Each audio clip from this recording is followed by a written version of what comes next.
មួយសប្តាហ៍ហើយតើលោកមកសរនសុខទុក្ខយ៉ាងណាហើយបាទសូមអរគុណចំណាយខ្ញុំសុខទុក្ខជារឿងធម្មតាទេប៉ុន្តែប្រជាពលរដ្ឋខ្មែរនៅក្នុងប្រទេសកម្ពុជាមិនទាន់មានសុខទុក្ខល្អប្រសើរក៏មិនទាន់មានសុខសន្តិភាពល្អទេបាទហើយយើងឃើញហើយកន្លែងតែតែមានការតវ៉ាតែតែចាប់ពលរដ្ឋខ្លួនឯងដាក់គុកបាទប្រទេសកម្ពុជានេះហើយគឺប្រទេសអរគុណសុខសន្តិភាពរបស់តកូលហ៊ុនបាទអរគុណលោកមកសរនបាទដូចលោកមកសរនបានលើកឡើងហើយថាសុខទុក្ខគឺអត់អីទេជារឿងធម្មតាប៉ុន្តែអ្វីដែលភាពជាក់ស្ដែងគឺសុខទុក្ខរបស់ប្រជាពលរដ្ឋខ្មែរយើងដែលកំពុងតែរស់នៅក្នុងប្រទេសកម្ពុជាក្រោមការគ្រប់គ្រងអំណាចរបស់លោកហ៊ុនសែននិងលោកហ៊ុនម៉ាណែតដែលធ្វើជាមេដឹកនាំខ្មែរយើងកំពុងតែបណ្ដោយឲ្យប្រជាពលរដ្ឋរស់នៅរងទុក្ខវេទនាយើងឃើញហើយថាសេដ្ឋកិច្ចកំពុងតែធ្លាក់ចុះបាទរឿងចំនួនផ្ទៃក្នុងក៏កាន់តែច្រើនពិសេសនោះគឺរឿងឧក្រិដ្ឋកម្មធំការសម្លាប់មនុស្សបាទការចាប់ចម្រិតការលាងលុយកខ្វក់ការបើកលបែងអនឡាញគ្រឿងញៀនអីជាដើមនោះគឺកំពុងតែរីកដុះដាលខ្លាំងមែនទែនហើយអភិវឌ្ឍខ្លួនខ្លាំងជាងការអភិវឌ្ឍជាតិទៅទៀតបាទរឿងទាំងអស់ហ្នឹងបាទពិសេសនោះគឺប្រជាពលរដ្ឋយើងគឺកំពុងតែស្រែកដង្ហើយឲ្យលោកហ៊ុនម៉ាណែតនេះជួយរកទីផ្សារលក់ផលិតផលកសិកម្មរបស់គាត់បាទព្រោះផលិតផលកសិកម្មរបស់គាត់គឺដាំដុះបានផលគឺអត់មានទីផ្សារនោះទេបាទហើយប្រជាពលរដ្ឋយើងកំពុងតែស្រែករកទីផ្សារឲ្យប្រជាពលរដ្ឋរបស់យើងនេះបាទហើយក៏ជំរាបសួរបងផាណាអរគុណដែលបងបានចូលខមមិនហើយជំរាបសួរបងស្រីប៉ែនមុំបាទអីអរគុណបងដែលអក្សរថៃនេះខ្ញុំមិនដឹងថាថៃឬក៏ជនជាតិអីទេអរគុណដែលបងខមមិនបាទអីអរគុណបងរ៉ាម៉ូបាទ KH ដែលបានចូលរួមខមមិនដែរបាទអញ្ចឹងលោកម៉ៅសរនមុនកម្មវិធីបញ្ជូនឲ្យលោកម៉ៅសរនខ្ញុំក៏មានវីដេអូคลิปខ្លីមួយដែលដកស្រង់ចេញពី VOD ដែលគេនិយាយអំពីកសែតរបស់ប្រទេសចិនបាទចុះផ្សាយអំពីរឿងរបស់ប្រទេសកម្ពុជាយើងណាបាទរឿងជំរកផ្ដាល់ជំរកក្រុមឧក្រិដ្ឋជនបាទកម្ពុជាយើងផ្ដាល់ជាទីជំរកឲ្យក្រុមឧក្រិដ្ឋជននោះអញ្ចឹងសូមនិមន្តគុណចាស់គ្រប់អង្គពុកម៉ែបងប្អូនជនរួមជាតិទាំងអស់និងលោកម៉ៅសរនបាទទស្សនាវីដេអូคลิปខ្លីនេះបាទសូមជួយនីយសហកម្មឧក្រិដ្ឋកម្មតាមអ៊ីនធឺណិតនិងជាមជ្ឈមណ្ឌលនៃសេដ្ឋកិច្ចបោកប្រាស់សកលដ៏ធំនៅតំបន់អាស៊ីអាគ្នេយ៍ដែលអាចបើកផ្លូវឲ្យមន្ត្រីក្រាក់និងជាមនុស្សដែលស្និទ្ធរបស់លោកហ៊ុនសែនអាចកើបលួយបានរាប់ពាន់លានដុល្លារពីអំពើឆបោកនិងឧក្រិដ្ឋកម្មឆ្លងដែននេះតាមរយៈការលាងលុយកខ្វក់រត់ពន្ធគ្រឿងញៀននិងការជួញដូរមនុស្សជាពិសេសល្បែងអនឡាញតាមរយៈការចេញផ្សាយដោយកាសែត South China Morning Post កាលពីថ្ងៃទី25ខែឧសភាឆ្នាំ2025រកឃើញថាប្រទេសកម្ពុជានៅពេលនេះបានជាប់ឈ្មោះជាប្រទេសដែលមានបណ្ដាញឧក្រិដ្ឋកម្មដ៏ធំបំផុតនៅលើពិភពលោកចាកុបស៊ីមដែលជាអ្នកជំនាញខាងឧក្រិដ្ឋកម្មឆ្លងដែននិងសន្តិសុខក្នុងតំបន់ដែលចុះសិក្សាស្រាវជ្រាវករណីនេះហើយត្រូវបានចុះផ្សាយដោយទីភ្នាក់ងារប្រឹក្សាស្រាវជ្រាវមនុស្សជាតិដែលផ្ដល់មូលនិធិដោយសហរដ្ឋអាមេរិកហៅកាត់ថា UNODC រកឃើញថាឧក្រិដ្ឋកម្មដែលប្រើប្រាស់ប្រទេសកម្ពុជាជាទីតាំងប្រព្រឹត្តបទល្មើសគឺក្រុមឧក្រិដ្ឋជនបានវិវត្តខ្លួនបានយ៉ាងឆាប់រហ័សពីការផលិតនិងចែកចាយគ្រឿងញៀនបដូរទៅជាបើករបរកាស៊ីណូដែលគ្មានច្បាប់និងល្បែងអនឡាញមិនត្រឹមតែប៉ុណ្ណោះនៅពេលនេះប្រទេសកម្ពុជាបានក្លាយជាទីតាំងដែលមានការក្លែងបន្លំនិងការបោកប្រាស់តាមអ៊ីនធឺណិតទៅជាខ្នាតឧស្សាហកម្មដ៏ធំជាងគេទាំងនៅថ្នាក់តំបន់និងពិភពលោកដែលបើកដំណើរការដោយបណ្ដាញអ្នកជួញដូរមនុស្សក្រុមអ្នកលាងលុយកខ្វក់អ្នកជំនាញផ្នែកបច្ចេកវិទ្យានិងថែមទាំងមានឈ្មោះកណ្ដាលទិន្នន័យថែមទៀតផងបើតាម UNODC ក្នុងរយៈពេលប៉ុន្មានឆ្នាំមុនប្រទេសភូមានិងឡាវជាប់ជាប្រទេសដែលមានចំណូលខ្ពស់ពីការឆបោកនិងឧក្រិដ្ឋកម្មអនឡាញនេះប៉ុន្តែផ្អែកលើទិន្នន័យនៃសេដ្ឋកិច្ចឆបោកប្រទេសទាំងពីរនេះនឹងមិនមែនជាដៃគូប្រជែងហើយក៏លែងក្លាយជាការគំរាមកំហែងទៀតដែរបើធៀបនឹងកម្ពុជាពេលនេះមិនតែប៉ុណ្ណោះការវិវត្តខ្លួនដ៏ឆាប់រហ័សនៅក្នុងអំពើឧក្រិដ្ឋកម្មឆ្លងដែននេះគិតចាប់ពីឆ្នាំ2025និងការបោះជំហានទៅមុខទៀតគឺកម្ពុជាប្រកាសណាស់នឹងក្លាយជាប្រទេសដែលនាំមុខគេក្នុងអត្រាដែលខ្ពស់បំផុតទាំងនៅថ្នាក់តំបន់និងពិភពលោកដែលមានចំណូលសេដ្ឋកិច្ចពីបទល្មើសឧក្រិដ្ឋកម្ម បាទសូមអរគុណដល់គុណចាស់គ្រប់អង្គអរគុណដល់ពុកម៉ែបងប្អូនជនជាតិទាំងអស់បាទនិងអរគុណដល់លោក Mazeron ដែលបានចូលរួមទស្សនាវីដេអូខ្លីនេះបាទអញ្ចឹងក៏សូមជម្រាបសួរបងច័ន្ទធឿនបាទអរគុណដែលបានចូលរួមកំបានដូចគ្នាដែរបាទលោក Mazeron លោកបានស្ដាប់ការអធិប្បាយរបស់បុគ្គលិក VOD បាទដែលសារព័ត៌មាន VOD ហើយនិយាយអំពីកាសែតចិនបានចុះផ្សាយអំពីក្រុមអ ுக ្រិតជននៅក្នុងប្រទេសកម្ពុជាយើងនេះហើយបានលើកឡើងថាប្រទេសកម្ពុជាយើងជួយឈានមុខគេគឺដោយអ្វីដែលខ្ញុំលើកឡើងអញ្ចឹងគឺមានការអភិវឌ្ឍលឿនមែនទែនលឿនជាងការអភិវឌ្ឍប្រទេសគឺការអភិវឌ្ឍនោះគឺការអភិវឌ្ឍរឿងគ្រឿងញៀនរឿងការចាប់ចម្រិតរឿងការធ្វើឃាតកម្មពិសេសនោះគឺលបែងអនឡាញតែម្ដងបាទហើយយើងឃើញថាឡើយនេះមន្ត្រីធំគឺជាប់ពាក់ព័ន្ធរហូតដល់ក្រុមអុកញ៉ាដែលស្និទ្ធជាមួយនឹងគ្រួសាររបស់លោកហ៊ុនសែនដែលមានលោកអុកញ៉ាលីចង្ផាត់លោកអុកញ៉ាហ៊ុនតូលោកអុកញ៉ាទ្រីភិបអីនោះគឺសិតតែជាមេបណ្ដាញគេហៅថាមេបណ្ដាញអ ுக ្រិតជនដែលនាំឲ្យមានការប្រព្រឹត្តបទល្មើសនៅក្នុងប្រទេសកម្ពុជាបាទលោកសរនហើយពិសេសនោះគឺយើងដឹងថាលោកហ៊ុនតូនេះរដ្ឋាភិបាលប្រទេសអូស្ត្រាលីគឺបិទមិនឲ្យលោកហ៊ុនតូនេះចូលទៅជន់ដីប្រទេសអូស្ត្រាលីទៅទៀតដោយសារតែគាត់រកស៊ីបទល្មើសធំដូចជាការលាងលុយកខ្វក់ការប្រព្រឹត្តបទល្មើសការជួញដូរមនុស្សអីជាដើមបាទហើយពិសេសនេះគឺល្បែងអនឡាញតែម្ដងបាទចំពោះលោក Mazeron វិញលោក Mazeron យល់យ៉ាងណាដែរចំពោះកាសែតចិនដែលគេចុះផ្សាយអំពីប្រទេសកម្ពុជាយើងនេះហើយចិនជាបងប្អូនជាមួយនឹងប្រទេសកម្ពុជាហើយនឹងជាអ្នកជួយដល់ប្រទេសកម្ពុជាបែរជាបកអាក្រាតប្រទេសកម្ពុជាយើងទៅវិញបាទអានេះមើលឃើញថាប្រទេសកម្ពុជាយើងពិតជាដូចអ្វីដែលកាសែតចិន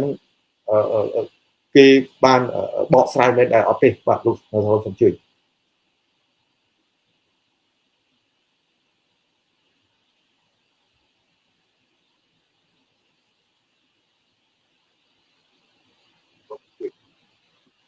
បាទសូមអរគុណជាបឋមសូមក្រាបថ្វាយបង្គំព្រះអង្គគ្រប់ព្រះអង្គនិងបងប្អូនជនរួមជាតិទាំងនៅក្នុងស្រុកនិងក្រៅស្រុកបាទខ្ញុំនាមជាពលរដ្ឋខ្មែរម្នាក់ខ្ញុំចង់គៀងពីមុនមកខ្ញុំឃើញតែកាសែតបរទេសចុះផ្សាយដូចជាប្រទេសឥណ្ឌាប្រទេសកូរ៉េប្រទេសជប៉ុនឬប្រទេសអូស្ត្រាលីប៉ុន្តែរហូតឈានជើងទៅដល់ប្រទេសកុម្មុយនីសជាមហាគេហៅថាមិត្តដាច់ថែបរបស់លោកហ៊ុនសែនមិនមែនមិត្តដាច់ថែបរបស់កម្ពុជាឬប្រជាជនកម្ពុជានោះទេបាទសូមបងប្អូនកុំយល់ច្រឡំថាចិនជាមិត្តដាច់ថែបរបស់កម្ពុជាផ្ទុយទៅវិញមិត្តដាច់ថែបជាមួយតែលោកហ៊ុនសែនឬមួយតកូលហ៊ុនបាទកាសែតចិនបានចុះផ្សាយដោយបងប្អូនឃើញខាងនៃវីដេអូខាងដើមនេះអញ្ចឹងខ្ញុំគួរអស់សំណើចហើយក៏គៀងនិយាយអីមិនចង់គៀងមិនចង់ចេញបិទហើយហើយមិត្តដែលថែបមិត្តដែលរាប់ពាន់ឆ្នាំចាក់ទឹកគ្នាមិនលិចជំនួយផ្សេងនឹងឲ្យលោកហ៊ុនសែនបាទប៉ុន្តែផ្ទុយទៅវិញគេបកអាក្រាតតាំងពីផ្ទុះរឿងគេហៅថារឿងចិនបាទមានអក្រិតកម្មចាប់ចម្រិតនៅប្រទេសកម្ពុជាជាពិសេសហ្នឹងជនជាតិចិនយកទឹកដីខ្មែរចាប់ចម្រិតមនុស្សធ្វើទរណកម្មមនុស្សជួញដូរមនុស្សបាទហើយនឹងបង្កើតក្នុងលបែងអនឡាញហើយនឹងបង្កើតគេហៅថាក្រុមជំនាញប្លន់លុយនៅប្រជាជនពិភពលោកបាទយើងឃើញហើយកាសែតបរទេសធំគេបានចាក់ផ្សាយសូម្បីប្រទេសឥណ្ឌាក៏គេបានហាម5ពលរដ្ឋគេមិនឲ្យចូលប្រទេសកម្ពុជាឬទៅទេសចរប្រទេសកម្ពុជាមានការប្រុងប្រយ័ត្នយ៉ាងខ្ពស់បាទហើយកូរ៉េក៏ដោយកូរ៉េក៏គេបានហាមពលរដ្ឋគេមុននឹងទៅដើរលេងទេសចរនៅស្រុកខ្មែរត្រូវមានការប្រុងប្រយ័ត្នយ៉ាងខ្ពស់បាទព្រោះអីប្រទេសកម្ពុជាមិនមែនប្រទេសកម្ពុជា ដូចចំនួន2015 2014នោះទេបាទប្រទេសកម្ពុជា2025នេះសម្បូរដោយពួកចៅអក្រិតជនជាតិចិនដែលយកទឹកដីប្រទេសកម្ពុជាធ្វើជាគេហៅថាធ្វើកន្លែងបង្កើតនៅរោងចក្របោកប្រាស់ចាប់ចម្រិតលាក់នឹងគេហៅថាហានិភ័យរបស់ប្រជាជនគេប៉ុន្តែរាជរដ្ឋាភិបាលតកូលហ៊ុនប្រឹងអោបកសោបយើងឃើញទេប្រឹងអោបកសោបហើយខ្ញុំមិនដែលឃើញចាប់អក្រិតកម្មអក្រិតជនណាដោយថាធ្វើឲ្យដូចភ្លៀងរលឹមឬដូចព្យុះសង្ឃរេនោះទេតែងតែចាប់មួយបង្អើលពីរចាប់ពីរបង្អើល10អានេះគឺគេហៅថាវេកខ្មៅដូចវេកចកបាទសកម្មភាពរបស់រដ្ឋាភិបាលតកូលហ៊ុនសពថ្ងៃនេះមានការបង្ក្រាបនឹងបង្ក្រាបខ្លះគឺទូចបំផុតមានទ្រង់ទ្រាយទូចបំផុតវាដូចគេហៅថាវេកចកវេកហើយចកនឹងវិលមកវិញហើយយើងឃើញហើយផ្ទះសំណាក់ក្តីផ្ទះល្វែងក្តីតាមបណ្ដោយព្រំដែនខ្មែរហើយនិងថៃដូចជាតំបន់ប៉ោយប៉ែតបាទលើកตัวយ៉ាងតំបន់ប៉ោយប៉ែតផ្ទះល្វែងរបស់ប្រជាពលរដ្ឋឬមួយកន្លែងខុនដូអាផាតមែនស្ថិតតែបណ្ដាញជនជាតិចិនម៉ៅឬជួលដាច់បាទយើងឃើញតើមានអាជ្ញាធរណាចាត់វិធានការរបបទីក្រុងភ្នំពេញចាត់វិធានការទៅលើពួកអក្រិតជនអក្រិតកម្មជនជាតិចិននឹងដែរឬទេអត់មានទេបាទមានតែចាប់1 2 3អញ្ចឹងទៅដោយគេថាកមន់លេបមាត់ប្រពេបាទបង្អើលវាយពោះបង្អើលស្មៅបាទអានឹងជាបញ្ហាមួយថាប្រទេសកម្ពុជាដរាបណារបបដឹកនាំហ៊ុនសែនហ៊ុនម៉ាណែតនេះនៅកាន់កាប់ប្រទេសកម្ពុជានឹងលលេជាមិនខានព្រោះអីគឺការប្រជាជនគ្រប់ទូទាំងសកលលោកគេដឹងហើយគេដឹងថាតកូលហ៊ុននេះគឺតកូលថោកទាបបោកប្រាស់ដឹកនាំបោកប្រាស់ជាប្រវត្តិដឹកនាំអក្រិតជនដើម្បីប្រមូលលុយបោកប្រាស់ពលរដ្ឋជុំវិញពិភពលោកបាទបង្កគេហៅថាបង្កហើយនឹងបង្កើតនៅរោងចក្រចាប់ចម្រិតមនុស្សនិងអក្រិតជនចាត់បង្ខាំងមនុស្សលបែងអនឡាញដែលបោកប្រាស់ប្រជាពលរដ្ឋនៅទូទាំងពិភពលោកយើងឃើញហើយតើមានលោកហ៊ុនសែនហ៊ុកម៉ាណែតណាឈឺក្បាល5ថ្ងៃជាមួយទេមានតែគេហៅថាមកពីស្ត្រីបន្ទោសប្រជាពលរដ្ឋពិភពលោកទៅវិញបើដឹងលបែងនឹងអនឡាញហើយលបែងនឹងបោកប្រាស់ហើយនាំគ្នាទៅលេងធ្វើអីបាទមិនក៏មិនបិទអ៊ីនធឺណិតមិនបិទ Facebook តើលោកហ៊ុនសែននឹងយកខួរក្បាលគិតអំពីអ្វីទៅវិញគ្រាន់តែFacebook បិទលោកហ៊ុនសែនមកទៅលោកហ៊ុនសែនឡំប៉ាឡូឡាទៅហើយទ្រាំបជាបិទទូទាំងសកលលោកទៅទៀតឥឡូវវាកើតជាយ៉ាងណាវាមិនជាគេហៅថាមានការវឹកវរពីពិភពលោកទៅហើយទេឬយ៉ាងណាអានេះជាបញ្ហាមួយលោកហ៊ុនសែនមិនដឹងគាត់យកស្អីទៅគិតបើដឹងកន្លែងហ្នឹងចោលរកម្មឬស្អីហើយមិនក៏ប្រជាជនពិភពលោកនោះចូលចិត្តលេងចូលចិត្តគេហៅថាចាញ់បោកគេបាទវាមិនខុសវាថាមេដឹកនាំវាអត់មានគេហៅថាខួរក្បាលគិតបាទហើយគាត់និយាយនឹងនាមជាមេដឹកនាំខ្មែរនាមនៅប្រធានព្រឹទ្ធសភាទៅទៀតរបស់ខ្មែរបែរជានិយាយស្មើនឹងកូនក្មេងបើដោះបាទអានេះមិនមែនជាភាពជាអ្នកដឹកនាំទេឬប្រធានរដ្ឋសភាអីទេបាទប្រធានខ្មែរក្រហមអានឹងអាចនិយាយបានប្រធានកម្មាភិបាលខ្មែរក្រហមអានឹងអាចនិយាយបានបើនិយាយក្នុងការដឹកនាំប្រទេសឲ្យរីកចម្រើនការនិយាយស្ដីមានសិលធម៌វិជ្ជាជីវៈល្អហ្នឹងគឺលោកហ៊ុនសែនអត់មាននៅក្នុងខ្លួននេះការនិយាយការកុហកកពោបោកប្រាស់ប៉ុន្តែ ការនិយាយស្ដីរបស់មេដឹកនាំគួរណាស់មានសិលធម៌វិជ្ជាធម៌មានជីវៈល្អដើម្បីឲ្យក្មេងចំនួនក្រោយនឹងយកគេហៅថាយកតម្រាប់តាមដើម្បីដឹកនាំប្រទេសកម្ពុជាឲ្យរីកចម្រើនទៅផ្លូវអនាគតប៉ុន្តែមេដឹកនាំប្រទេសកម្ពុជាយើងឃើញហើយមានតែអំពើហិង្សាមានកាប់និងសម្លាប់គំរាមនិងចាប់ពលរដ្ឋខ្លួនឯងដាក់គុកឲ្យតែពលរដ្ឋណាហ៊ាននិយាយការពិតឲ្យតែពលរដ្ឋណាហ៊ាននឹងបើកកាយក្នុងការដឹកនាំរបស់ខ្លួននឹងតាមចាប់ទោះហោះទៅដល់ជើងមេឃកន្លែងណាក៏ដោយក៏លោកហ៊ុនសែនតាមចាប់តាមធ្វើបាបដែរប៉ុន្តែចម្លែកថាពួកអក្រិតកម្មដែលលាងលុយនៅប្រទេសកម្ពុជាសពថ្ងៃដែលធ្វើជុះធ្វើភ្លៀងធ្លក់លក់សូមអភ័យទោសលក់ថ្នាំញៀនក្តីចាប់ចម្រិតមនុស្សក្តីបោកប្រាស់តាមបណ្ដាញអនឡាញក្តីហាក់ដូចមេដឹកនាំឬលោកហ៊ុនសែនគ្រួសារតកូលហ៊ុននឹងមានចំណែកចូលរួម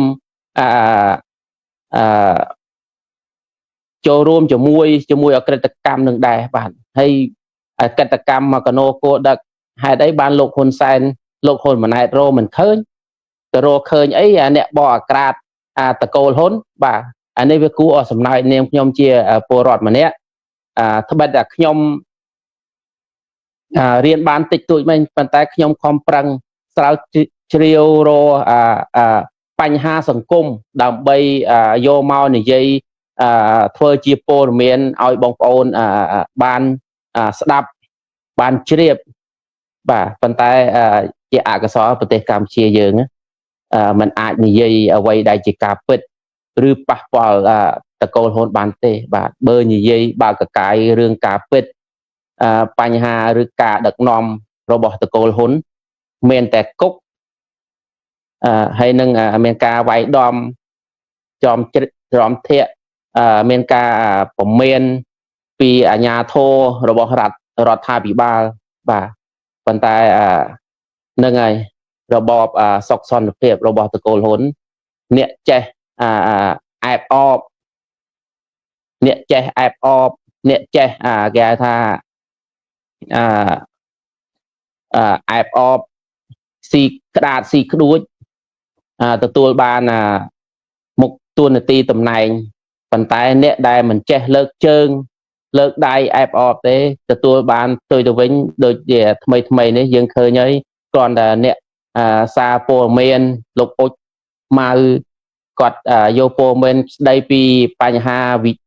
វិនិច្ឆ័យព្រៃឈើយើងឃើញហើយអត់មានរដ្ឋាភិបាលណាលើកស្ទួយនិងជួយជាពពាកបរោះរបស់យើងដែលការពារព្រៃឈើស្វែងយកព័ត៌មានផ្សេងពីបញ្ហាវិនិច្ឆ័យសកម្មព្រៃឈើជាគេហៅថាជា idol របស់យើងបាទយើងគួរតែលើកស្ទួយនឹងការពារផ្ដល់កម្លាំងចិត្តឲ្យគាត់ផ្ដល់ទំនុកចិត្តឲ្យគាត់បែរជាអ្វីដែលបានពីរដ្ឋាភិបាលវិញមានតែគុកហើយនឹងចង្វាក់ហើយនឹងការបត់ចោតពីតុលាការទៅវិញអានេះវាគួរអស់សំណើចបាទហើយអ្នកយកព័ត៌មានផ្នែកខាងគេហៅថាអក្រិតកម្មការឆោបោកតាមអនឡាញអក្រិតកម្មការគេហៅថាលាងលុយកខ្វក់ស្អីហ្នឹងគួរតែលើកស្ទួយពួកគាត់បាទគាត់ជា idol គាត់ហ៊ានផ្សងព្រេងជួបគ្រោះថ្នាក់គ្រប់វិនាទីបាទគួរតែលើកទឹកចិត្តឲ្យគាត់ធ្វើបន្តគួរតែមានរង្វាន់ឲ្យគាត់ប៉ុន្តែរដ្ឋាភិបាលក្នុងរបបសុខសន្តិភាពនេះអ្នកណាប្រឆាំងរដ្ឋាភិបាលអ្នកណាបើកកាយផ្ទៃក្នុងរដ្ឋាភិបាលការដឹកនាំមិនល្អសម្បូរដោយអក្រិតកម្មលក់ថ្នាំញៀនជួញបោកចាប់ចម្រិតមនុស្សផ្សេងហ្នឹងគឺមានតែគុកហើយនឹងចង្វាក់បាទហើយនឹងការធ្វើបាបផ្សេងយើងដឹងហើយអ្នកដែលប្រឆាំងរដ្ឋាភិបាលក្តីអ្នកដែលយកព័ត៌មាននិយាយពីការពិតក្តី មិនដែលរស់នៅស្រួលទេប៉ុន្តែអ្នកត្រោជើងអ្នកអែបអបរដ្ឋាភិបាលតែងតែមានទួនាទីនៅមុខតំណែងហើយមានផ្កាយពាក្យមានស័ក្តិពាក្យបាទអានេះជាបញ្ហាប្រទេសខ្មែរក្រោមរបបសុខសន្តិភាពរបស់តកូលហ៊ុនមិនមែនសុខសន្តិភាពពលរដ្ឋខ្មែរទូទាំងប្រទេសនោះទេ16 លាននេះប្រទេសបាទនឹងហើយសូមអរគុណខ្ញុំមានមតិយោបល់តែប៉ុណ្ណេះសូមអញ្ជើញលោកអ៊ីជាងអ្នកសម្របសម្រួល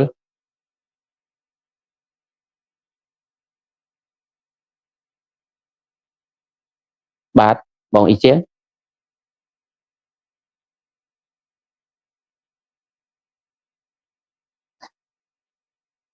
នឹងហើយប្រហែលជាអ៊ីនធឺណិតមានបញ្ហាឬយ៉ាងណាបាទខ្ញុំសូមបន្តបញ្ហាមួយចំនួនតាមព្រំដែនទៅចុះថ្មីនេះមានការប៉ះទង្គិចឬមានទានខ្មែរនិងទាហានថៃចំពោះខ្ញុំនាមខ្ញុំជាពលរដ្ឋខ្មែរខ្ញុំទទូចឲ្យរដ្ឋាភិបាលដោះស្រាយដោយសន្តិវិធីឬមួយយកសំណុំរឿងដែលបានប្រជាពលរដ្ឋទូទាំងសកលលោកស្នើសុំឲ្យរដ្ឋាភិបាលយករឿងទៅប្តឹងតុលាការយុត្តិធម៌អន្តរជាតិដើម្បីរកដំណោះស្រាយរវាងខ្មែរហើយនិងថៃបាទរកដំណោះស្រាយជាបញ្ហាពីសង្គ្រាមនិងការបាញ់បោះគ្នាក្នុងព្រឹកមិញហ្នឹងប្រហែលជាម៉ោង 5 បៀតភ្លឺឬម៉ោង 6 បៀតភ្លឺ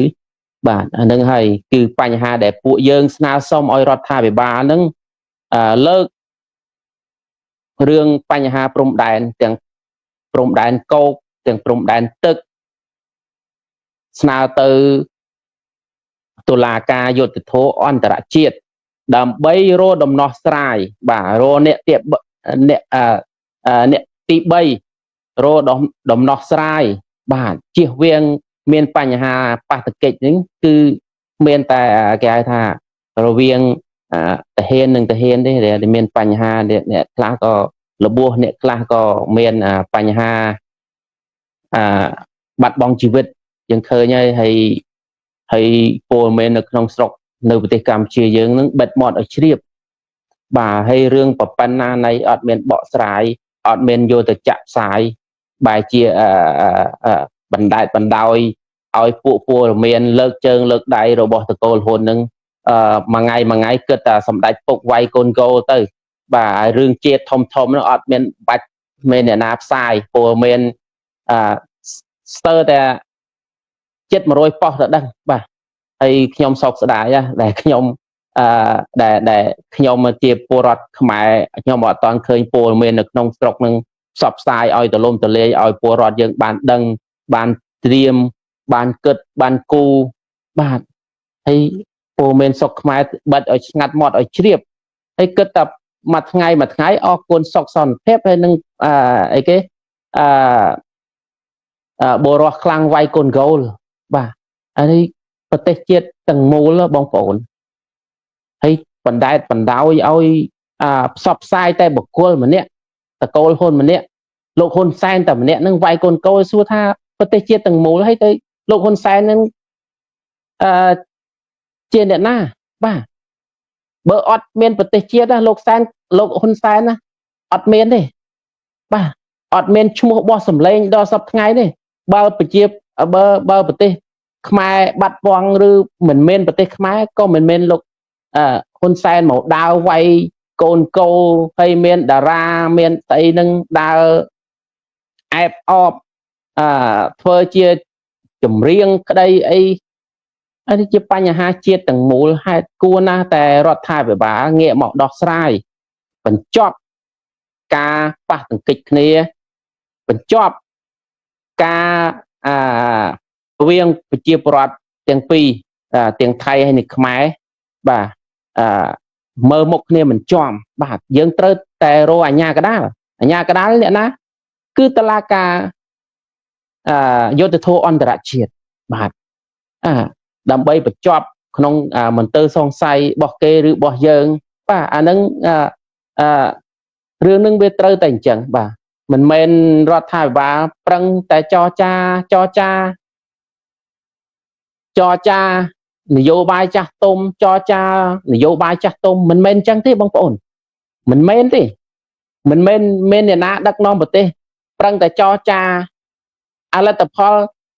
ប្រឹងតែចរចាលទ្ធផលអត់មានហើយយើងចរចាដើម្បីអ្វីអានេះនាមខ្ញុំជាពលរដ្ឋខ្មែរខ្ញុំលើកសំណួរនេះសួររដ្ឋាភិបាលហើយនៅបងប្អូនជនរួមជាតិទាំងអស់គ្នាត្រូវតែសួរមេដឹកនាំ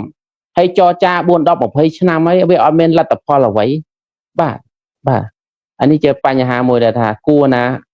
ណាយើងត្រូវគិតតើរដ្ឋាភិបាលសពថ្ងៃនេះដឹកនាំឲ្យប្រទេសកម្ពុជា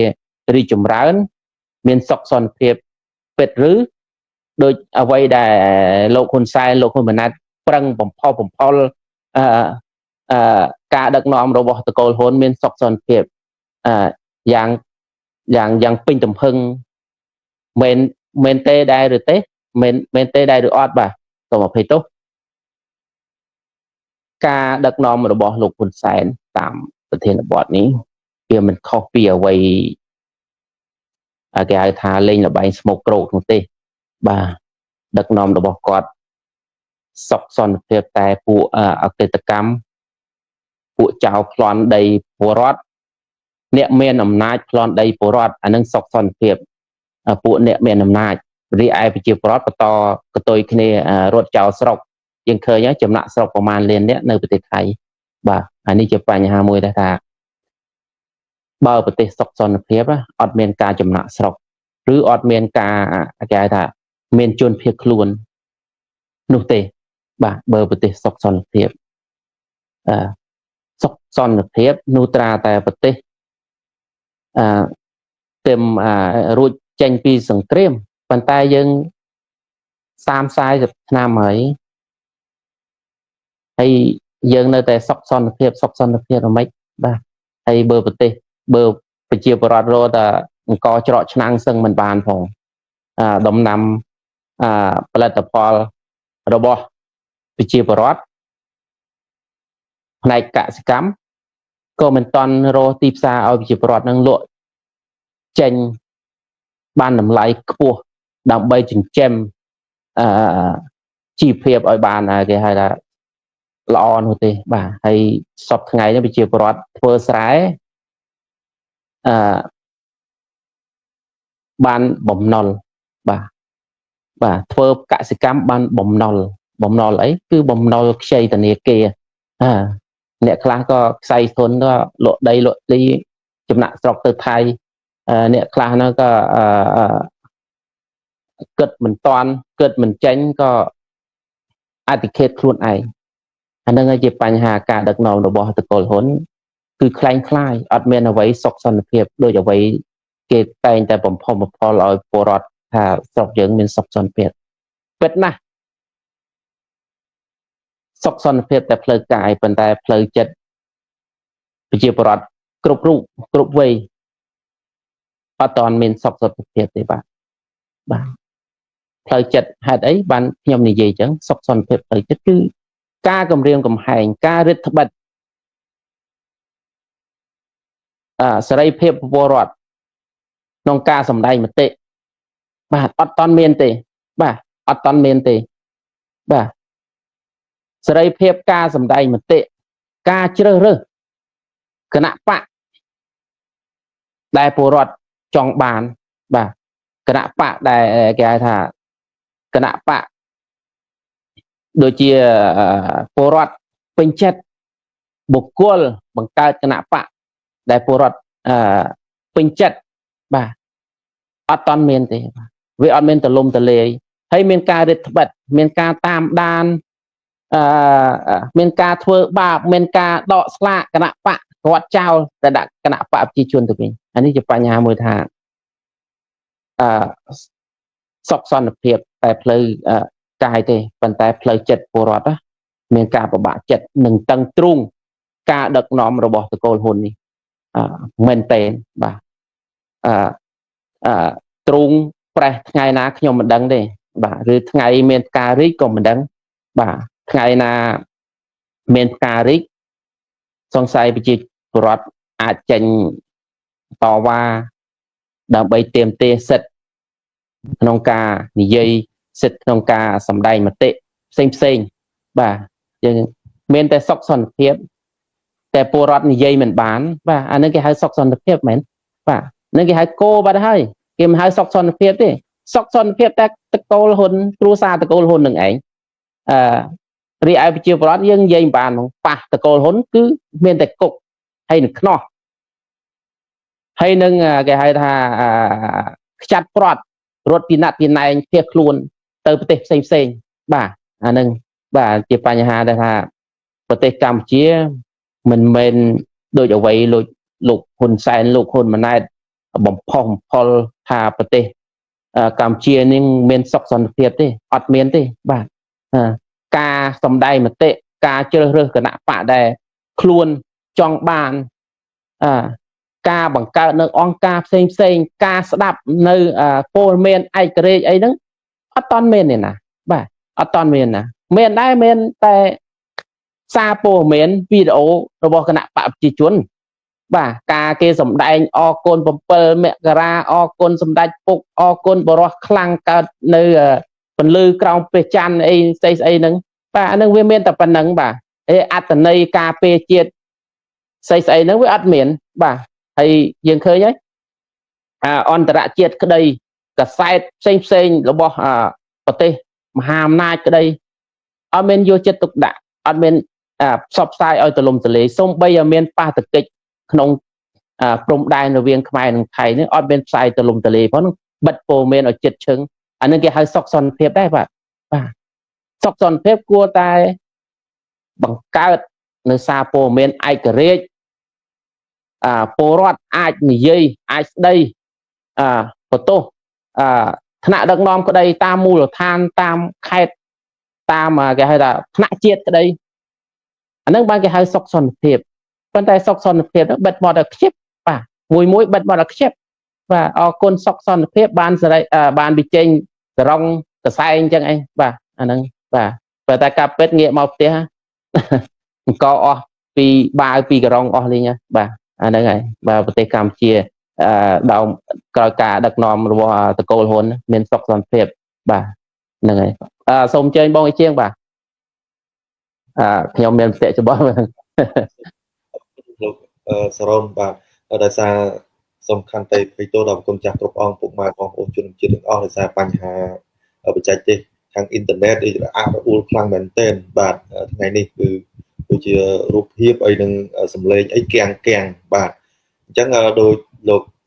ម៉ៅសរនបានលើកឡើងយ៉ាងក្បោះក្បាយហើយត្រឹមត្រូវចំពោះទស្សនវិជ្ជាជាក់ស្ដែងនៅក្នុងប្រទេសកម្ពុជាយើងអញ្ចឹងគឺក្រមការដឹកនាំរបស់ក្រមតកូលហ៊ុននេះគឺជាប្រវត្តិគឺរងគ្រោះខ្លាំងមែនទែនហើយក្នុងនាមខ្ញុំបាទជាក្រមការងាររបស់គេហត្ថពរវីរភាពសំស៊ីហើយនឹងជំនួសឲ្យថ្នាក់ដឹកនាំគ្រប់ជាន់ថ្នាក់របស់គេហត្ថពរវីរភាពសំស៊ីសូមគោរពបាទចូលរួមរំលែកទុកដល់នាយទាហានបាទគេហៅថាវរៈទាហានបាទដែលគាត់ពលីជីវិតក្នុងការប៉ះទង្គិចគ្នារវាងកម្ពុជាហើយនិងថៃបាទកាលពីព្រឹកមិញនេះបាទដោយស្លាប់ម្នាក់និងរបួសម្នាក់ហើយក្នុងនាមគេហត្ថពរវីរភាពសំស៊ីបាទហើយខ្ញុំក៏សូមជំនួសឲ្យថ្នាក់ដឹកនាំគេហត្ថពរវីរភាពសំស៊ីគ្រប់ជាន់ថ្នាក់ទាំងអស់ជំនួសឲ្យក្រុមការងារគេហត្ថពរវីរភាពសំស៊ីទាំងអស់ក៏សូមចូលរួមរំលែកទុក្ខដល់ក្រុមគ្រួសាររបស់បាទវរៈកងទ័ពបាទដែលគាត់លះបង់អាយុជីវិតស្នេហាជាតិយើងនេះគឺការពារជាតិការពារទឹកដីបាទឯក្នុងនាមខ្ញុំក៏ជាប្រជាពលរដ្ឋខ្មែរមួយរូបក៏សូមបាទស្នើសុំដល់លោកហ៊ុនសែននិងលោកហ៊ុនម៉ាណែតយករឿងចំនួនតាមបន្ទាត់ព្រំដែននេះយកទៅដោះស្រាយទៅតាមតុលាការយុត្តិធម៌អន្តរជាតិបាទព្រោះឲ្យយើងមិនអាចនៅបន្តការចរចាបាទការចរចាដោយគ្មានបានផលទេបាទដូច្នេះហើយគឺយើងយករឿងយកទៅដាក់ តុលាការយុត្តិធម៌អន្តរជាតិបាទគឺការប្តឹងទៅតុលាការយុត្តិធម៌អន្តរជាតិឲ្យដោះស្រាយទៅតាមផ្លូវច្បាប់របស់អន្តរជាតិបាទព្រោះយើងដឹងហើយថាតុលាការអន្តរជាតិគឺជាតុលាការដែលយុត្តិធម៌បាទដោះស្រាយចាញ់ឬក៏ឈ្នះទៅយើងត្រូវទទួលយកបាទដូច្នេះហើយគឺដើម្បីបញ្ជៀសការប្រឈមមុខគ្នាបញ្ជៀសសង្គ្រាមបង្ហូរឈាមគ្នាព្រោះអីលោកហ៊ុនសែននិងលោកហ៊ុនម៉ាណែតកំពុងតែអុកអន្លាយទើបធ្វើឲ្យមានការប៉ះទង្គិចគ្នាបាញ់សម្លាប់គ្នាបាទហើយអ្នកដែលរងគ្រោះនោះគឺកងទ័ពបាទអ្នកដែលរងគ្រោះគឺកងទ័ពរីឯមេទាហានធំដូចជាលោកហ៊ុនសែនលោកហ៊ុនម៉ាណែតមន្ត្រីធំគេកំពុងតែសម្រាប់លងលក់នៅបន្ទប់មានម៉ាស៊ីនត្រជាក់បាទមានអង្គរៈយាមជុំវិញផ្ទះរីឯកងកម្លាំងប្រដាប់អាវុធដែលគាត់ជាអ្នកដែលយាមមកតបព្រំដែនគឺគេនៅហាលមូសបាទហាលភ្លៀងហាលខ្យល់ក្នុងព្រៃដូច្នេះហើយគឺបើសិនជាលោកហ៊ុនសែនចង់ឲ្យប្រទេសកម្ពុជាមានសុខសន្តិភាពពិតប្រាកដគួរតែយករឿងហ្នឹងយកដោះស្រាយនៅតុលាការយុត្តិធម៌អន្តរជាតិដើម្បីបញ្ជៀសសង្គ្រាមបាទអញ្ចឹងក៏សូមជំរាបសួរលោកគ្រូខំនេះកសលអរគុណលោកគ្រូដែលបានចូលរួមខមមិនហើយសូមជម្រាបសួរបងជាសវណ្ណាបាទទូចសេរីនិចបាទសូមអរគុណដែលបានចូលរួមខមមិនហើយសូមអរគុណម៉ាលីបាទសូមអរគុណបងរម៉ាំលងហៅជូបាទដែលបានចូលរួមខមមិនហើយសូមអរគុណបង NKH អីបងលោកវ៉ាន់ចន្ទធឿនដែលបានចូលរួមខមមិនដូចគ្នាដែរបាទដូច្នេះហើយសូមអរគុណលោកខុនដេតដែរបានចូលរួមខមមិនបាទលោកសរនដោយលោកសរនបានលើកឡើងហើយថាបើសិនជាចង់បញ្ជៀសសង្គ្រាមបាទលោកហ៊ុនសែនគួរតែយករឿងហ្នឹងយកទៅប្តឹងដល់តុលាការយុត្តិធម៌អន្តរជាតិការដោះស្រាយបាទចំនួនរឿងបន្ទាត់ព្រំដែនហ្នឹងព្រោះថៃខាងថៃក៏គេចង់បានភាពជាក់លាក់ខាងខ្មែរយើងក៏ចង់បានភាពជាក់លាក់ហើយគ្មានប្រទេសណាដែលចង់មានសង្គ្រាមរវាងប្រទេសនិងប្រទេសទេសូម្បីប្រជាជនថៃក៏ធ្វើការក្នុងប្រទេសកម្ពុជាយើងប្រជាជនកម្ពុជាយើងក៏មកធ្វើការនៅប្រទេសថៃជាច្រើនបាទពលកររាប់ម៉ឺននាក់ដោយលោកសរនដឹងហើយថាពលករកំពុងតែធ្វើការនៅក្នុងប្រទេសថៃគឺរាប់ម៉ឺននាក់ហើយពួកគាត់គឺចង់បានសុខសន្តិភាពពេញលេញបាទមិនមានការធ្វើសង្គ្រាមរវាងប្រទេសនិងប្រទេសនាំឲ្យមានការខូចខាតប្រទេសខូចខាតខឿនសេដ្ឋកិច្ចបាទមានចំនួនប្រឈមមុខដាក់គ្នាដោយមិនបានដោះស្រាយនោះទេបាទដូច្នេះហើយគឺអ្វីដែលភាពជាក់ស្ដែងគឺមានតែការដោះស្រាយទៅតាមផ្លូវច្បាប់តែប៉ុណ្ណោះបាទបើសិនជាយករឿងចរចាដោយលោកសរនបានលើកឡើងហើយការចរចានេះគឺច្រើនឆ្នាំមកហើយគឺអត់ទាន់បានផលអីនោះគឺការចរចាមានការចរចារឿងកោះគុតរឿងប្រាសាទតាមាន់តូចប្រាសាទតាមាន់ធំប្រាសាទតាកបីបាទដូច្នេះហើយ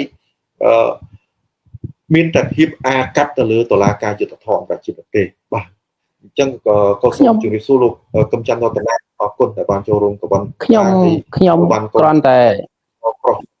បាទដែលបានសូមអរគុណដែលបានខមមិនដូចគ្នាបាទសូមជើញលោកសរនបាទ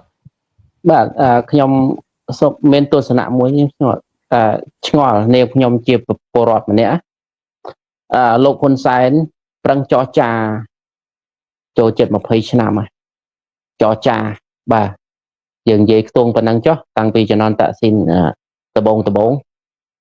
ចរចា20ឆ្នាំស្រាប់តែមានរឿងបញ្ហាព្រះវិហារផ្ទុះអាវុធហេតុអ្វីបានលោកហ៊ុនសែនដាក់សំណុំរឿងបញ្ហាប្រាសាទព្រះវិហារព្រំដែនតំបន់ព្រះវិហារហ្នឹងទៅប្តឹងតុលាការយុត្តិធម៌អន្តរជាតិបានជោគជ័យបាទបើដឹងបានជោគជ័យហេតុអ្វីក៏មិនវះកាត់ព្រំដែនទាំងស្រុងផ្នែកខាងលិចរវាងខ្មែរនិងថៃហ្នឹងគឺឲ្យវាបានជ្រះស្រឡះនៅកុំឲ្យមានមន្ទិលសង្ស័យកុំឲ្យមានប៉ះបាញ់គ្នាផ្ទុះអាវុធគ្នាដូចព្រឹកមិញនេះហេតុអ្វីបានលោកហ៊ុនសែនបន្តចរចាហេតុអ្វីរដ្ឋាភិបាលលោកហ៊ុនម៉ាណែតលោកហ៊ុនសែនបន្តចរចាតើវាមានអ្វីនៅពីក្រោយខ្នងបាទតើវាមានគេហៅថាចំនួនអ្វីនៅពីក្រោយខ្នងបាទ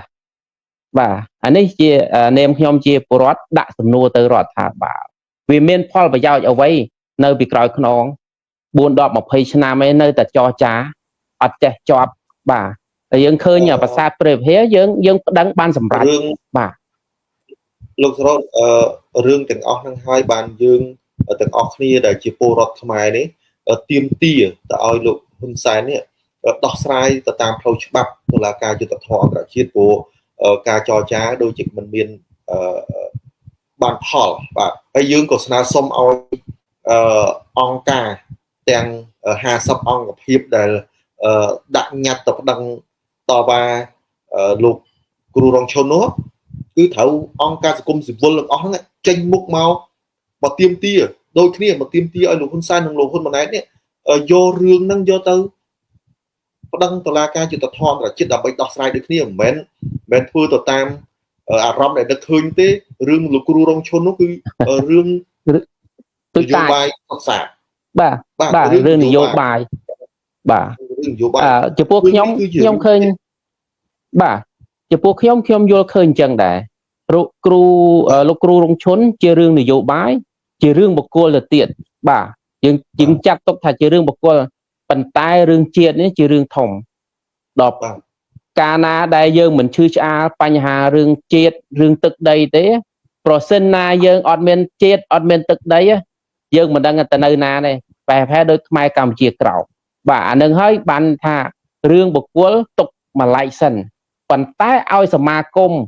បាទដែលប្រឹងតវ៉ាណាជាមួយអ្នកស្នេហាជាតិប្រឹងបាតកម្មណាជាមួយប្រតិកម្មណារឿងអ្នកស្នេហាជាតិតវ៉ាបញ្ហារឿងគេហៅថាបងប្អូនប្រជាពលរដ្ឋនៅជប៉ុនក្តីនៅកូរ៉េក្តីប្រឹងតវ៉ាប្រឹងគេហៅថាមាក់ងាយពួកគាត់ណាប៉ុន្តែអារឿងជាតិទាំងមូលនេះព្រឹកមិញដូចជាវាងព្រឹកមិញហេតុអ្វីបានអ្នកទាំងអស់នេះមិនប្រឹងជំរុញតវ៉ាឲ្យលោកហ៊ុនសែននឹងងាកមើលបញ្ហាជាតិបាទដោះស្រាយបាទបើដឹងប្រាសាទព្រះវិហារនឹងដោះស្រាយតាមរយៈតុលាការអន្តរជាតិយុត្តិធម៌អន្តរជាតិបានសម្រេចហើយហេតុអ្វីបានមិនរុញឲ្យរដ្ឋាភិបាលសពថ្ងៃនេះប្តឹងទៅអង្គការយុត្តិធម៌តុលាការយុត្តិធម៌អន្តរជាតិបន្ថែមទៅទៀតជាពិសេសគឺទឹកដីផ្នែកព្រំដែនគោកព្រំដែនទឹករវាងខ្មែរនិងថៃនឹងឲ្យវាជ្រះស្រឡះកុំឲ្យមានមន្ទិលសង្ស័យរវាងពលរដ្ឋខ្មែរនិងប្រជាពលរដ្ឋថៃយើងឃើញហើយកាលណាមានចំនួនព្រំដែនណាប្រជាពលរដ្ឋខ្មែរនិងប្រជាពលរដ្ឋថៃមើលមុខគ្នាមិនជាប់ទេជាពិសេសបងប្អូនពលករចំណាក់ស្រុកនៅប្រទេសថៃបាទត្រូវបានគេហៅថាគេមើលដែរគេមើលដៀងខ្សែភ្នែកបាទគេរើសអើងបាទមានការរើសអើងអញ្ចឹងអានឹងជាបញ្ហាមួយថាពួកយើងខ្ញុំនឹងមិនមែនឲ្យរដ្ឋាភិបាលនឹងធ្វើអ្វីវាខុសឆ្គងបញ្ហាជាតិទេប៉ុន្តែឲ្យរដ្ឋាភិបាលនឹងងាកមកដោះស្រាយបញ្ហាជាតិដើម្បីពលរដ្ឋខ្មែររឿងដែលយើងនិយាយនេះគឺមិនមែនជារឿងញុះញង់ដើម្បីបង្កសង្គ្រាមរវាងថៃហើយនិងខ្មែរទេបាទគឺជាយន្តការទេបាទអត់មានទេគឺជាយន្តការមួយការដោះស្រាយទៅតាមផ្លូវច្បាប់បាទបើសិនជាយើងដោះស្រាយក្នុងការផ្លូវច្បាប់ចរចាគ្នាអត់ត្រូវហើយយើងត្រូវរកភាគីទី3ដើម្បីចូលរួមក្នុងការដោះស្រាយគាត់ជាប្រធានដើម្បីដោះស្រាយដើម្បីកាត់សេចក្តីខាងថៃគេមានឯកសារអីគេមានភស្តុតាងអីយកទៅដាក់នៅតុលាការយុត្តិធម៌អន្តរជាតិខាងខ្មែរមានឯកសារអីមានភស្តុតាងអីយកទៅដាក់នៅតុលាការយុត្តិធម៌អន្តរជាតិអញ្ចឹងតុលាការយុត្តិធម៌អន្តរជាតិហ្នឹងគឺគេដោះស្រាយទៅតាមផ្លូវច្បាប់ហើយនឹងយុត្តិធម៌វែកញែកឲ្យបានត្រឹមត្រូវខាងណាឈ្នះខាងណាចាញ់បាទមិនមែនថាអាងទឹកលុយអាងអំណាចសម្រាប់ទៅគម្រាមកំហែងដល់តុលាការមិនដូចលោកហ៊ុនសែននិងលោកហ៊ុនម៉ាណែតរាល់ថ្ងៃឃើញមានសិទ្ធិអំណាចគ្រប់គ្រងទៅលើតុលាការគឺអត់ទេតុលាការយុត្តិធម៌គឺគេដោះស្រាយទៅត្រឹមត្រូវទៅតាមផ្លូវច្បាប់របស់គេបាទគេមិនអោយខូចឈ្មោះគេទេហើយយើងមានប្រៀបមិនយើងដូចលោកសរនបានលើកឡើងយើងមានប្រៀបនឹងការដោះស្រាយតាមផ្លូវតុលាការយុត្តិធម៌អន្តរជាតិយើងដោះស្រាយទៅយើងឈ្នះរឿងប្រាសាទព្រះវិហារឥឡូវនេះប្រាសាទតាម៉ុនតូចប្រាសាទតាម៉ុនធំប្រាសាទកបីកោះគុតយើងប្តឹងទៅដោះស្រាយទៅទៀតបាទហើយវែកញែកឲ្យបានច្បាស់លាស់បន្ទាត់ព្រំដែនខាងណារបស់គេខាងណារបស់យើងបាទគុំថាចាត់ថាតំបន់សហើយអត់ញែកគ្នាអត់ដាច់ទេអញ្ចឹងនៅមានចំនួនអញ្ចឹងដូច្នេះហើយគឺយើងបញ្ជាសង្គ្រាមបញ្ជាចំនួនបញ្ជាការប្រឈមមុខដាក់គ្នាបញ្ជាការប្រហោឈាមដូចព្រឹកមិញ យើងត្រូវដោះស្រាយតាមយន្តការច្បាប់អន្តរជាតិបាទព្រោះបើសិនជាយើងមានរឿងអីតិចអត់ដឹកទាហានទៅទាំងឡានហកខាងនោះដឹកទាហានឡានសួរមើលថាបាញ់គ្នាអ្នកណារងគ្រោះទាំងពីរបាទស្លាប់គោជើងស្លាប់អីហើយបានទៅដោះស្រាយតាមប្រព័ន្ធតុលាការយុត្តិធម៌អន្តរជាតិសួរមើលថាតើអ្នកណាសងជីវិតពលរដ្ឋមកវិញមិនមែនស្លាប់ធំទាហាននេះពលរដ្ឋដែលនៅរស់នៅតាមបន្ទាត់ព្រំដែនក៏គាត់ត្រូវដែរគាត់ត្រូវចាក់ចេញពីផ្ទះសម្បែងគាត់ត្រូវឆេះដោយសារត្រូវក្របអញ្ចឹងក្របខ្លោងក្របអីអញ្ចឹងទៅទុកទៅវាឆេះផ្ទះឆេះអីរបស់គាត់ស្លាប់គោក្បីមន់ទារបស់គាត់ហ្នឹងគឺស្រែចម្ការរបស់គាត់កប់ដោយគ្រឿងផ្ទុះតើអ្នកណាទទួលខុសត្រូវសួរមើលរដ្ឋាភិបាលបានចេញមុខបដោះស្រាយតាមយន្តការដែលត្រឹមត្រូវអត់ទេបើសិនជាយើងនៅតែជំនះបាទគួរតែទទួលយកការរិះគន់គួរតែទទួលយកការស្នើសុំរបស់ពលរដ្ឋខ្មែរយើងគ្រប់ទាំងអស់ដែលកំពុងតែស្នើសុំឲ្យលោកហ៊ុនសែនហើយលោកហ៊ុនម៉ាណែតយករឿងហ្នឹងយកដោះស្រាយទៅតាមប្រព័ន្ធតុលាការយុត្តិធម៌អន្តរជាតិកុំបដ ாய் រឿងនឹងទៅទៀតនោះបាទអញ្ចឹងអរគុណលោកស្រោនយើងក៏មកកាន់តែច្រើនហើយលោកស្រោនខ្ញុំក៏មានសំណួរសួរមួយទៀតបាទលោកស្រោនចំពោះលោកស្រោនវិញរដ្ឋាភិបាលរបស់លោកហ៊ុនសែននិងលោកហ៊ុនម៉ាណែតទេហ៊ានយករឿងទាំងអស់បាទនឹងបាទរឿងមិនមែនរឿងចំនួននេះយើងបានបកស្រាយរឿងចំនួនភាសាតំបន់តូចជាន់ធំយើងជំរុញឲ្យរដ្ឋាភិបាលក្រមតកូលហ៊ុនដោះស្រាយតាមតុលាការយុត្តិធម៌អន្តរជាតិយើងបានជំរុញប៉ុន្តែរឿងដែលកើតនៅក្នុងប្រទេសកម្ពុជាយើងឃើញអុកញ៉ាលីយ៉ុងផាត់អុកញ៉ាហ៊ុនតូអុកញ៉ាទ្រីភិបនិងមន្ត្រីធំកំពុងតែសហការគ្នាដើម្បីយកប្រទេសកម្ពុជាយើងធ្វើជាកន្លែងទីជម្រកឧក្រិដ្ឋជនពិសេសនោះគឺកាសែតថៃសំទោសកាសែតចិនគេបានចុះផ្សាយហើយប្រទេសកម្ពុជាយើងបាទរហូតដល់ចាប់ជនជាតិចិនជាច្រើនពាន់អ្នកដើម្បីបញ្ជូនត្រឡប់ទៅវិញហើយសិតតែពួកឧក្រិដ្ឋជនរកស៊ីបោកប្រាស់តាមប្រព័ន្ធអនឡាញពួកចាប់ចម្រិតបាទពួកលៀងលួយកខ្វក់ពួកជួញដូរគ្រឿងញៀនហ្នឹងណាបាទលោកសរនមើលឃើញថាតកូលហ៊ុនដែលមានលោកហ៊ុនសែននិងលោកហ៊ុនដែលហ៊ានចាប់ពួកក្រុមអុកញ៉ាដែលជាមន្ត្រីធំក្នុងជួររដ្ឋាភិបាលពិសេសនេះគឺលោកហ៊ុនតូដែលជាក្មួយរបស់លោកហ៊ុនសែនយកទៅអនុវត្តច្បាប់ឬក៏ដាក់ទោសទៅតាមផ្លូវច្បាប់ដែរទេលោកសរនបាទសូមជឿលោកសរនបាទសូមអរគុណមានការរអល់អួលបន្តិចในអ៊ីនធឺណិតជាចុងក្រោយនេះខ្ញុំប្រសិនរដ្ឋាភិបាលលោកហ៊ុនម៉ាណែតនាមជាយុវជនមានសញ្ញាបត្រពីអាមេរិកពីអង់គ្លេសជាយុវជនចំនួនថ្មីខួរក្បាលថ្មីមិនមែនខួរក្បាលសម័យពលពតគ្រប់គ្រងទេបាទបើយកចំណេះចេះដឹងក្នុងការរៀនសូត្រទាំងអស់នឹងមកអភិវឌ្ឍជាតិមានមនសិការជាតិដើម្បីដឹកនាំឲ្យប្រទេសកម្ពុជាមានការរីកចម្រើនអន្តរជាតិទទួលស្គាល់លោកស្រោនសំខាន់តិចសំណួររបស់ខ្ញុំវិញចង់សួរលោកស្រោនថាតើលោកហ៊ុនម៉ាណែតនិងលោកហ៊ុនសែនហ៊ានចាប់មន្ត្រីធំដោយលោកអុកញ៉ាទ្រីភិបអុកញ៉ាលីយ៉ុងផាត់អុកញ៉ាហ៊ុនតូដែលជាក្មួយលោកហ៊ុនសែននេះព្រោះពួកហ្នឹងគឺជាពួកដែលរកស៊ីបោកប្រាស់តាមប្រព័ន្ធអនឡាញពួកគ្រឿងញៀនពួកបង្កើតក្រុមអ ுக ្រិតជនលៀងលួយកខ្វក់អញ្ចឹងហ៊ានចាប់ពួកហ្នឹងយកទៅអនុវត្តទោសទៅតាមផ្លូវច្បាប់ដែរទេលោកស្រោនបាទសូមជឿបាទសូមអរគុណមិញមានការអាលអួរផ្នែកអ៊ីនធឺណិតខ្ញុំស្ដាប់អត់ទៅបាននិយាយរួមទៅអ្នកទាំងអស់ហ្នឹងគេហៅថាជាកូនដៃកូនជើងដើម្បីរលុយគេហៅថាលៀងលុយខ្មៅលុយកខ្វក់ហ្នឹងចិញ្ចឹមរដ្ឋាភិបាលសពថ្ងៃបាទសិតតែគេហៅថាជំរុកស្រូវជំរុកអង្គរបស់គណៈបកប្រជាជនហើយប្រសិនណារដ្ឋាភិបាលនេះហ៊ានធ្វើអញ្ចឹងជំរុកស្រូវជំរុកអង្គរបស់គណៈបកប្រជាជននឹងដួលរលំនឹងអត់ស្បៀងនឹងដាច់ស្បៀងនឹងដួលរលំពិតជាមិនខានបាទខ្ញុំជឿថាលោកហ៊ុនសែនលោកហ៊ុនម៉ាណែតមិនអាចធ្វើបានទេមិនអាចចាត់វិធានការក្នុងផ្លូវច្បាប់នៅប្រទេសកម្ពុជាចាប់ពួក អុកញ៉ាអក្រិតកម្មដាក់គុកមានទោសទណ្ឌនោះទេគឺពួកទាំងអស់ហ្នឹងដូចជាលោកហ៊ុនតូក្តីជាសាច់ញាតិទៅពិតមែនប៉ុន្តែរលួយឲ្យគណៈបកប្រជាជនបាទតើបោកគេគេហៅថា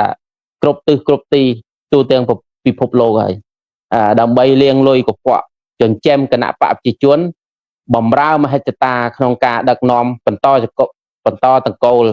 របស់តកូលហ៊ុនបាទយើងឃើញមានលោកហ៊ុនសែនលោកហ៊ុនម៉ាណែតបាទ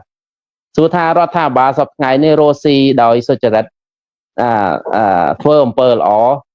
បានដែរឬទេអត់ទេសប្តាហ៍ថ្ងៃមានតែចិញ្ចឹមពួកអក្រិតជននឹងឯងដើម្បីចិញ្ចឹមអំណាចផ្ដាច់ការបន្តតកូលរបស់គាត់បាទយើងឃើញហើយលីលងផាត់ក្តីហ្នឹងគឺអុកញ៉ាក្រាក់ហើយបាទកាន់សញ្ជាតិពីរទៅទៀតសញ្ជាតិថៃសញ្ជាតិខ្មែរហើយសួរថាពួកអុកញ៉ាហ្នឹងធ្វើអ្វីដើម្បីជាតិខ្លះគឺទៅវិញមានតែបំផ្លាញជាតិបំផ្លាញកេរ្តិ៍ឈ្មោះរបស់ប្រទេសកម្ពុជាយើងឃើញហើយល្បីទន្ទឹក្នុងពិភពលោកពីមុនមកគេហៅថាប្រធានបទអត្ថបទ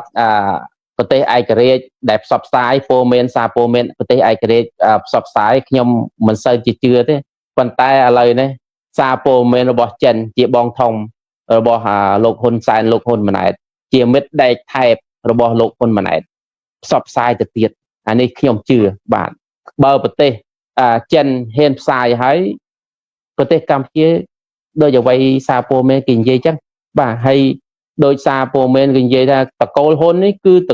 កូលចិញ្ចឹមអក្រិតជនយកទឹកដីប្រទេសកម្ពុជាដើម្បីបង្កើតរោងចក្របោកប្រាស់ពលរដ្ឋទូទាំងសកលលោកបាទវាមិនខុសពីអ្វីដែលសារព័ត៌មានចិនចាក់ផ្សាយទេបាទហើយខ្ញុំមិនជឿថាលោកហ៊ុនសែនលោកហ៊ុនម៉ាណែតហ៊ានកាត់ដៃកាត់ជើងរបស់ខ្លួនខ្ញុំមិនជឿទេបាទព្រោះអីអ្នកទាំងអស់នេះចិញ្ចឹមគណៈបកប្រជាជនចិញ្ចឹមគេហៅថាមហិច្ឆតាបន្តតកូលបាទដឹកនាំប្រទេសកម្ពុជាបន្តតកូលខ្ញុំមិនជឿទេបាទសូមអរគុណបាទសូមអញ្ជើញបងជាអរគុណបាទដោយសារហាប់ចែកទេសក៏សូមខន្តីឲ្យទោសដូចជាដាក់អួលខ្លាំងមែនទែនខាងអ៊ីនធឺណិតខាងខ្ញុំនិងលោកសរោនដូចដាក់អួលខ្លាំងណាស់បាទដោយលោកសរោនបានលើកឡើងហើយថារដ្ឋាភិបាលដឹកនាំដោយលោកហ៊ុនម៉ាណែតបច្ចុប្បន្ននេះគឺអត់ហ៊ានចំណាត់ការទៅលើញ៉ាក្រាក់ដែលលោកសរោនបានលើកឡើងបាទវាសំខាន់គឺជាមេធំផងហើយកាន់សញ្ជាតិពីរបាទអីវិយមផាត់បច្ចុប្បន្ននេះគឺជាហិរញ្ញិកបាទជាអ្នកកាន់លុយឲ្យគណៈបកប្រជាជនទៅទៀតបាទហើយអុកញ៉ាទ្រីភិបនោះគឺជាទីប្រឹក្សាហើយជាបេសកជនពិសេសរបស់លោកហ៊ុនសែនរីឯលោកហ៊ុនតូនគឺជាក្មួយរបស់លោកហ៊ុនសែនហើយកំពុងតែល្បីល្បាញមែនទែនរឿងការចាប់ចម្រិតមនុស្សការបង្ខាំងមនុស្សខុសច្បាប់រត់ពន្ធតាមអនឡាញបាទគ្រឿងញៀនអីជាដើមលៀងលុយកខ្វក់នោះគឺខ្លាំងមែនទែនរហូតដល់ប្រទេសអូស្ត្រាលីគឺគេមិនអនុញ្ញាតឲ្យចូលក្នុងប្រទេសអូស្ត្រាលីហើយអុកញ៉ាទាំងអស់ហ្នឹងក៏កំពុងតែត្រូវរងទណ្ឌកម្មពីសហរដ្ឋអាមេរិកដែលសហរដ្ឋអាមេរិកគេដាក់ទណ្ឌកម្មលោកសរោនបាទទី1ការបង្កកទ្រព្យសម្បត្តិទី2ការមិនឲ្យចូលទឹកដីសហរដ្ឋអាមេរិកបាទហើយថ្មីមានក្រុមហ៊ុនមួយរបស់លោកអុកញ៉ាហ៊ុនតូនោះគឺអាមេរិកក៏គេមិនឲ្យចូលរកស៊ីនៅក្នុងសហរដ្ឋអាមេរិកដូចគ្នាដែរហើយខ្មែរយើងកំពុងតែបាក់មុខបាក់មាត់ដោយឆាកអន្តរជាតិខ្លាំងមែនទែនបច្ចុប្បន្នរហូតដល់អាមេរិកគេឃើញគេដាក់អាមេរិកគេបកកលុយបាទរបស់ហ៊ុនតូបាទសូមទោសអាមេរិកគេបកកលុយមិនឲ្យចាយលុយដុល្លារបាទក្រុមហ៊ុនលោកហ៊ុនតូបាទត្រង់ហ្នឹងហើយបានថាត្រូវរងទណ្ឌកម្មពីសហរដ្ឋអាមេរិកខ្លាំងមែនទែនរហូតដល់អាមេរិកបានដាក់ទណ្ឌកម្មគឺការយកពន្ធយ៉ាងលើសលប់បាទយើងឃើញហើយពន្ធ 48% បាទពន្ធ 5000% ជាងបាទគឺសាហាវមែនទែនណាបាទលោកសរោមលើពិភពលោកនេះកម្ពុជាត្រូវអាមេរិកបាយឡើងទ្រាំខ្លួនរហូតដល់ថ្មីដែលមានលោកសុនចន្ទថលអ្នកស្រីចំនិមលទៅចរចាជាមួយអាមេរិកមកវិញហ្នឹងគឺអត់ហ៊ានក្អកនោះទេអត់ហ៊ាននិយាយទេមុនទៅគឺអួតអាងថាចរចាគឺដឹងតែទទួលបាន លទ្ធផលល្អ 100% បាទស្រាប់តែត្រឡប់មកវិញអត់ហ៊ានឲ្យគេដឹងថាត្រឡប់មកវិញទៅទៀតយើងឃើញអត់ហ៊ានហើយមកថាចរចាលើកទី1មិនតាន់ត្រូវរកគ្នានៅលើកទី2ទៀតហើយអាលើកទី2ដឹងកាលណាដឹងខែណាឆ្នាំណាបើពុនកាន់តែខ្លាំងហើយខ្មែរយើងកាន់តែវេទនាសូម្បីតែប្រជាពលរដ្ឋដែលពួកគាត់ដាំដំណាំដាំដុះបានលោកសរងឃើញហើយមានតែសក់មានផ្លូវទេបាទបាទ មានតម្លៃមានអីហ្នឹងគឺគេបិទទីផ្សារអស់ហើយបាទហើយមួយទៀត គ្មានផ្លូវទេបាទ គេបាទអាមេរិកគេដាក់លក្ខខណ្ឌឲ្យខ្មែរយើងឲ្យលក្ខខណ្ឌនោះមិនមែនជាលក្ខខណ្ឌដែលគេចង់បានប្រទេសកម្ពុជាយើងយកទៅគ្រប់គ្រងឬក៏យកទឹកដីប្រទេសកម្ពុជាដូចជាចិនហើយទៅយូរនោះទេគេដាក់លក្ខខណ្ឌឲ្យខ្មែរយើងគោរពសិទ្ធិមនុស្សបើកលំហលទ្ធិប្រជាធិបតេយ្យដោះលែងអ្នកទោសនយោបាយអ្នកទោសមនសិការបាទពិសេសនោះលោកកឹមសុខាលោកថៃសថាបាទថ្នាក់ដឹកនាំរបស់គណៈបព្វប្រឆាំងជាច្រើនទៅទៀតមានលោកស៊ុនចន្ទធីបាទដូច្នេះហើយគឺត្រូវតែទម្លាក់បទចោទប្រកាន់ពួកគាត់បាទហើយកញ្ញាសេងធីរីដែលកំពុងជាប់ឃុំហើយសេងធីរីហ្នឹងគឺគាត់សញ្ជាតិអាមេរិកទៀតហើយអ្នកដែលមានឥទ្ធិពលជាមួយនឹងអាមេរិកបាទកញ្ញាសេងធីរីហ្នឹងហើយរហូតដល់អាមេរិកគេស្នើសុំឲ្យដោះលែងលោកហ៊ុនសែនមិនព្រមដោះលែងដូច្នេះហើយពេលគេដាក់ទណ្ឌកម្មបែរជាតំបបាទតំបគេឥឡូវនេះគេឲ្យលក្ខខណ្ឌមកគេឲ្យលក្ខខណ្ឌមកពិចារណាមកគិតថាឥឡូវត្រូវធ្វើទៅតាមលក្ខខណ្ឌដែលគេឲ្យអត់ដោះលែងកញ្ញាសេងធីរីដោះលែងលោកកឹមសុខាដោះលែងលោកថៃសថាដោះលែងលោកស៊ុនចន្ទធីដោះលែងគណៈបកមន្ត្រីគណៈបកនិងថ្នាក់ដឹកនាំរបស់គណៈបកប្រឆាំងសកម្មជនរបស់គណៈបកប្រឆាំងសកម្មជនអង្គការសង្គមស៊ីវិលបាទបរិស្ថានអីជាដើមនោះគឺត្រូវតែដោះលែងឲ្យពួកគាត់នៅក្រៅឃុំមកជួបជុំគ្រួសារពួកគាត់អត់មានទោសមានពេញទេឲ្យរៀបចំការបោះឆ្នោតមួយដែលត្រឹមត្រូវនឹងយុត្តិធម៌បាទឲ្យតុលាការឯករាជ្យបាទឈប់ធ្វើទុកបុកម្នេញទៅលើគណៈបកនយោបាយដែលមាននិន្នាការប្រឆាំងបាទអនុញ្ញាតឲ្យលោកសរស៊ីបាទនិងថ្នាក់ដឹកនាំរបស់គណៈបកសង្គ្រោះជាតិនេះមានសិទ្ធិចូលរួមក្នុងការបោះឆ្នោតមានសិទ្ធិចូលក្នុងប្រទេសកំណើតរបស់ខ្លួនវិញបាទមិនមែនគេនិយាយរិះគន់ចោតគេក្បត់ជាតិចោតគេប្រឆាំងទៀតនោះទេគឺអត់នោះទេបាទដូច្នេះហើយគឺត្រូវយកអាលក្ខខណ្ឌរបស់គេយកមកពិចារណាបាទដូច្នេះហើយភាពជាក់ស្ដែងជិះមិនរួចទេគឺត្រូវតែគោរពតាមលក្ខខណ្ឌរបស់គេព្រោះគេច្បាច់កលៀនដាតដែរបើសិនជាគេចង់ឲ្យតែខ្យល់កុំអាងចិនរាល់ថ្ងៃឃើញចិនទេបាទឌឺជាមួយអាមេរិកហ្នឹងហើយមកជួបមួយចិនទៅគាត់ថាចិនត្រឡប់ទៅវិញឡើងផ្លែខ្ញុំគាត់មានទស្សនៈមកដែរលោកសុសន្ធលបាននិយាយថានឹងបានលទ្ធផល 100% ប៉ុន្តែលោកហ៊ុនម៉ាណែតក៏ថាយកចាប់អាមេរិកបានសាច់គោកុំឥឡូវនេះកុំថាឡើយសាច់គោរលឆ្អឹងគោដាក់ស្បោងយូរមកប្រទេសកម្ពុជាស្ទើរតែមិនបានផងបាទមកវិញបានតែស្បោងទៅទេហើយនឹងខ្ជិះចំណាយថវិកាឲ្យថ្នាក់ដឹកនាំទៅចរចាហ្នឹងចរចាមិនបានស្អីទេបាទមកវិញគេហៅថាទៅមកខ្លួនមកខ្លួនវាអត់បានអីបាទកុំថាឡើយឆ្អឹងគោបាទមកបានស្បោងទៅទេបាទស្ពៃរត់តែស្ពៃស៊ីមិនបានបាទរត់តែស្ពៃមិនបានទៀតបាទកុំថាឡើយស្ពៃបាទនឹងចិនរត់តែមើមចិនអត់ចែកឲ្យស៊ីរត់តែមើមស្ពៃមិនបានបាទឥឡូវចិនគេបោកអាក្រាតទេបាទចិនគេបោកអាក្រាតហើយថាប្រទេសកម្ពុជាដឹកនាំដោយតកូលហ៊ុនមានអកតកម្មលាងលុយកខ្វក់ផ្សេងនឹងច្រើនណាស់បាទហើយចិនគេបោកអាក្រាតហើយរត់តែស្ពៃហូបមិនបានទៀតអានេះជាបញ្ហាមួយថាការដឹកនាំរបស់តកូលហ៊ុននេះគឺសំដែងឲ្យតែបានឲ្យតែល្អមើលប៉ុន្តែផ្ទុយទៅវិញប្រជាពលរដ្ឋក្រៀមក្រំបាទក្រៀមក្រំតាំងផ្លូវចិត្តបាទកាពះនោះក៏ក្រៀមទៅទៀតបាទរត់តែអង្គច្រកឆ្នាំងធ្វើមិនបានតែឯណាទៅការដឹកនាំរបស់តកូលហ៊ុនមានសុខសន្តិភាពដោយអ្វីគេថាហ្នឹងបាទអត់មានទេបាទអត់មានទេផ្ទុយទៅវិញមានសុខសន្តិភាពអ្នកមានអំណាចទៅប្លន់ដីពលរដ្ឋសុខសន្តិភាពពួកអក្រិតកម្មអក្រិតជនជាតិចិនដែលយកទឹកដីកម្ពុជាធ្វើព្យុះធ្វើភ្លៀងធ្វើជាគេហៅថារោងចក្រផលិតលបែងអនឡាញរោងចក្រចាប់ចម្រិតមនុស្សរោងចក្រផលិតគ្រឿងញៀនបាទអានឹងហើយបាទសុខសន្តិភាពរបស់ពួកអស់នៅនឹងឯងបាទ រីឯប្រជាពលរដ្ឋយើងឃើញដរាបណាប្រទេសមានសុខសន្តិភាពនោះតាតែប្រជាពលរដ្ឋនឹងរស់នៅទឹកដីរបស់ខ្លួននឹងមានគេថា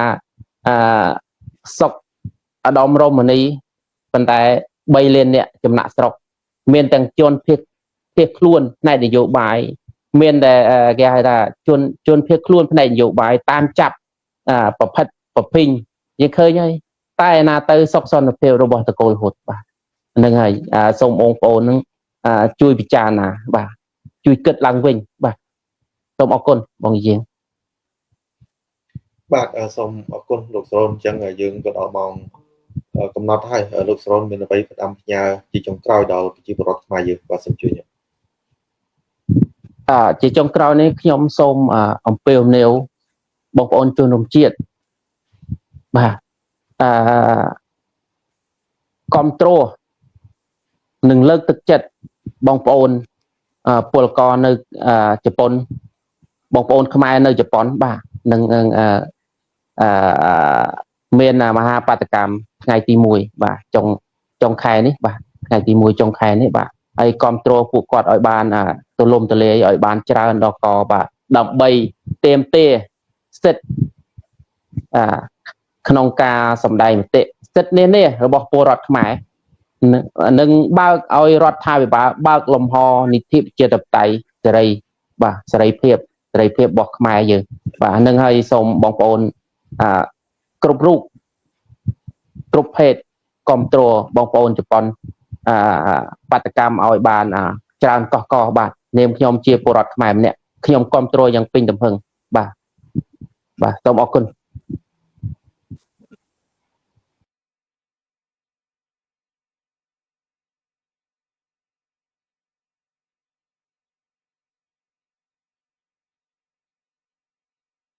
អ៊ីនធឺណិតបងអ៊ីជាងមានការលាក់លួល